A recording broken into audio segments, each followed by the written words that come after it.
ശൂന്യാകാശത്തിലേക്ക് ഒരു സങ്കല്പയാത്ര പോയാലോ? അതിനെപ്പോഴും എയറിലല്ലേ എന്ന ചോദ്യം ചിലപ്പോൾ പ്രേക്ഷകരുടെ ഭാഗത്തു നിന്ന് വരും. എന്തായാലും തൽക്കാലം ഇപ്പോൾ ഭൂമിയിലായതുകൊണ്ട് എയറിലല്ല. നമുക്ക് സങ്കല്പങ്ങൾ സ്വപ്നങ്ങളാക്കി അതിന് ചിറക് നൽകാമെന്ന് പറയുന്ന ഭരതന്നൂർ ഗവൺമെന്റ് LP സ്കൂളിലേക്കാണ് പോവേണ്ടത്. ദേശീയ ബഹിരാകാശ ദിനത്തോടനുബന്ധിച്ച് ആദർശ മാഷിന്റെ നേതൃത്വത്തിൽ സ്കൂളിന് മുന്നിൽ ഒരു ചാന്ദ്രയാൻ മാതൃക പണിത് വെച്ചിട്ടുണ്ട്. കാഴ്ചയ്ക്കായിട്ടല്ല, കുട്ടികളുടെ സ്വപ്നത്തിന്റെ ചാന്ദ്രദൂരത്തിന്റെ ആദ്യ ചവിട്ടുപടി.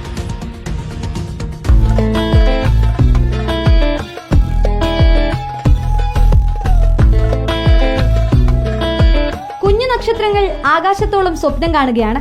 ചന്ദ്രനിലെയും ചൊവ്വയിലെയും തുടങ്ങി കാണാക്കാഴ്ചകൾ നേരിട്ടറിയാൻ ഒരു ചാന്ദ്രദൂരം പിന്നിടാനുള്ള ചിറകുകൾക്ക് അഗ്നി നൽകുകയാണ് ഭരതന്നൂർ LP സ്കൂൾ.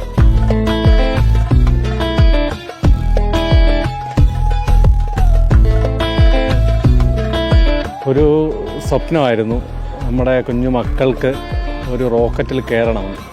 അപ്പോൾ അത് എങ്ങനെയാണെന്ന് ആലോചിച്ചപ്പോൾ ചാന്ദ്രദിനവുമായി ബന്ധപ്പെട്ട് ഒരു സ്കൂളിലൊരു റോക്കറ്റ് നിർമ്മിക്കണം.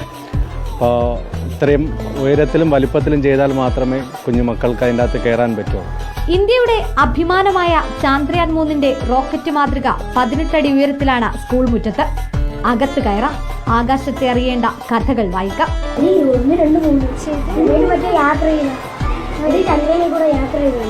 ഓരോ ദിവസം കഴിയും തോറുമാണ് അതിൻ്റെ റോക്കറ്റിൻ്റെ ഒരു രൂപത്തിലോട്ട് വന്നത്.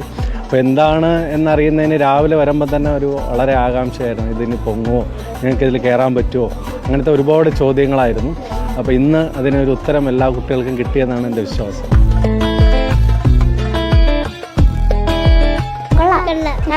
ബഹിരാകാശത്ത് യാത്ര ചെയ്യാൻ, ചന്ദ്രനിലൂടെ നടക്കുന്ന ഇഷ്ടം, ചന്ദ്രനെ കൂടെ പറന്ന് നടക്കാനൊക്കെ ഇഷ്ടം.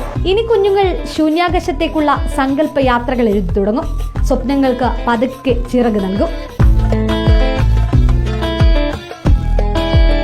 APJ അബ്ദുൽ കലാം പറഞ്ഞതുപോലെ ഇവരുടെ സ്വപ്നങ്ങളെല്ലാം ആകാശം തുടരട്ടെ. നമുക്ക് ഓരോരുത്തർക്കും ആ ചിറകുകൾക്ക് അഗ്നി പകരാം. വീഡിയോ ജേർണലിസ്റ്റ് വിജിത് തൂർക്കടവിനും അരുൺ മുരളീധരനുമൊപ്പം reporter Sunisha Yellur, in reporter, Thiruvananthapuram. കുഞ്ഞുങ്ങളാണ് പ്രതീക്ഷ. കുറെ കുഞ്ഞുങ്ങളെ ഞാൻ വയനാട് പോയപ്പോഴേക്കും കണ്ടായിരുന്നു. അപ്പോൾ അവരൊക്കെ വന്ന് വൈകുന്നേരം ആകുമ്പോൾ സ്കൂൾ വിട്ടിട്ട് വന്നിരുന്ന് കാണാറുണ്ടെന്ന് പറഞ്ഞപ്പോൾ ഏറ്റവും നല്ലൊരു അപ്രീസിയേഷൻ ആയിട്ടാണ് തോന്നിയത്. കാരണം വാർത്ത കാണാൻ, അതുപോലെ തന്നെ വിശേഷങ്ങൾ കാണാനൊക്കെ കുഞ്ഞുങ്ങൾക്കുള്ള താല്പര്യം, അവർ ഇതുപോലെ പുതിയ പുതിയ നേട്ടങ്ങൾ കൈവരിക്കുമ്പോൾ, അവരുടെ സ്കൂളുകളിൽ നല്ല കാര്യങ്ങളൊക്കെ ചെയ്യുമ്പോൾ അതൊക്കെ നമ്മൾ ഈ പരിപാടിയിലൂടെ പ്രേക്ഷകരിലേക്ക് എത്തിച്ചുകൊണ്ടേയിരിക്കും. അത് ആ കുഞ്ഞുങ്ങൾക്കുള്ള സമ്മാനമാണ്.